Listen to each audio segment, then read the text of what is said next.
நீங்க சோஷியல் மீடியால ஒரு விஷயத்தை போடுவீங்க, அதுக்கு 10 பேர் பதில் சொல்லுவாங்க.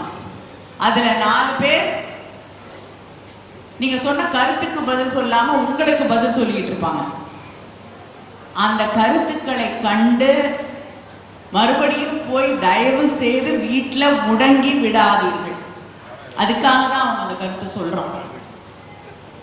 உங்களை திருப்பி வீட்டுக்குள்ள போய் மூடி அந்த ரூம்குள்ள பூட்டி கதவை சாத்தி சாவி எடுத்துட்டு வந்துடலான்ற ஒரு நினைப்புல நீ என்ன சொன்னாலும் நான் யார் என்பது எனக்கு தெரியும், உன்னிடம் நான் அதை தெளிவுபடுத்த வேண்டிய அவசியம் இல்லை என்ற அந்த திமிரோடு நீங்கள் வெளியே வாருங்கள். யாருக்கும் உங்களை பத்தி தப்பா பேசுறதுக்கான தகுதியே கிடையாது என்பதை இங்க இருக்கக்கூடிய ஒவ்வொரு சகோதரியும் மனதிலே வைத்துக் கொள்ள வேண்டும்.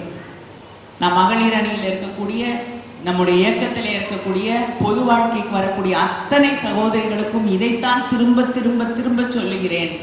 நம்மை ஓய்த்து விடலாம், நம்மை மறுபடியும் வீட்டிற்கு உள்ளே கொண்டு போய் பூட்டி வைத்து விடலாம் என்று நினைத்து கொண்டு தனிப்பட்ட முறையிலே கருத்துக்களை சொல்லக்கூடியவர்களுக்கு சரியான சவுக்கடி என்பது அந்த கருத்துக்களை எல்லாம் புறம் தள்ளிவிட்டு உங்களுடைய கடமைகளை, உங்களுடைய வேலைகளை, உங்களுடைய லட்சியங்களை அடைவதற்கான வழிவகையை நீங்கள் தேட வேண்டும். இவங்களுக்கெல்லாம் பதில் சொல்ற அளவுக்கு இவங்களுக்கு தகுதி இல்லை அப்படிங்கிறத நீங்க மனதில் வச்சுக்கோங்க.